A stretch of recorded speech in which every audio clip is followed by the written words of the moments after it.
नमस्कार, PS news पर आप सभी लोगों का स्वागत है। गुजरात में क्षत्रिय समाज भाजपा के उम्मीदवार, भाजपा से राजकोट के उम्मीदवार और केंद्रीय मंत्री पुरुषोत्तम रूपाला से नाराज दिखाई दे रहा है। पुरुषोत्तम रूपाला के बाद में माफी को भी नाकाफी मान रहा है गुजरात का क्षत्रिय समाज।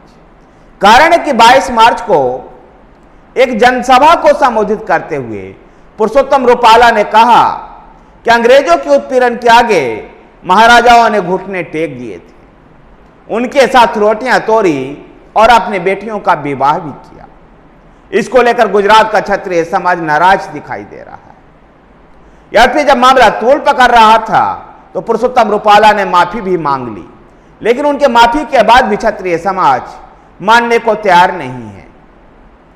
क्षत्रिय समाज ने राज्य भर में बैठक कर इस बात का फैसला किया है कि भाजपा राजकोट से अपना प्रत्याशी बदले, नहीं तो पुरुषोत्तम रूपाला के खिलाफ क्षत्रिय समुदाय संगठित होकर के काम करेगा।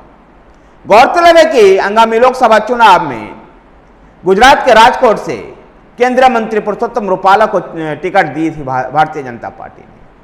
पुरुषोत्तम रूपाला अपने जनसभा को संबोधित करते हुए चुनाव प्रचार अभियान के दौरान ही उन्होंने जिस तरह की टिप्पणियां की, उसे क्षत्रिय समाज आहत नजर आ रहा है।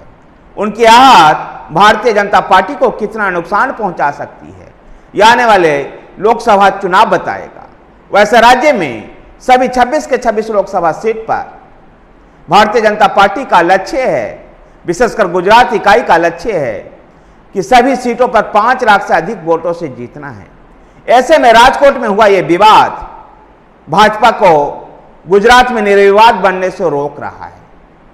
जिस प्रकार से गुजरात में ऐसा कहा जा रहा था कि विपक्ष विहीन, कांग्रेस विहीन गुजरात हो चुका है, ऐसे में राजकोट सीट पर यह जो अड़चन आई है कि क्षत्रिय समुदाय ने प्रत्याशी बदलने का आह्वान किया है, या फिर क्षत्रिय समुदाय ने इस बात को क्लियर किया है कि भारतीय जनता पार्टी से उसकी कोई नाराजगी नहीं है।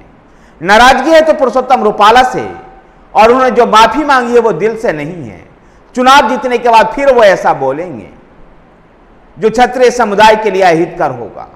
ऐसे में क्षत्रिय समुदाय पुरुषोत्तम रूपाला को माफ करने के मूड में नहीं है, और अगर प्रत्याशी नहीं बदली भाजपा तो राजकोट में उनको उनके खिलाफ काम किया जाएगा और पूरे गुजरात में क्षत्रिय समुदाय पुरुषोत्तम रूपाले का पुतला भी फूकेगी। देखना दिलचस्प होगा जो भारतीय जनता पार्टी का कोर वोटर है क्षत्रिय समुदाय, क्या वो भारतीय जनता पार्टी के मान मनोबल के बाद लौट करके आता है, या राजकोट से पुरुषोत्तम रूपाला की टिकट दावेदारी वापस लेती है भारतीय जनता पार्टी। यह भी देखना दिलचस्प होगा। धन्यवाद साथियों, वीडियो को लाइक कीजिए, शेयर कीजिए। हमारे साथ बने रहने के लिए हमारे चैनल पीएस न्यूज को सब्सक्राइब कीजिए। धन्यवाद।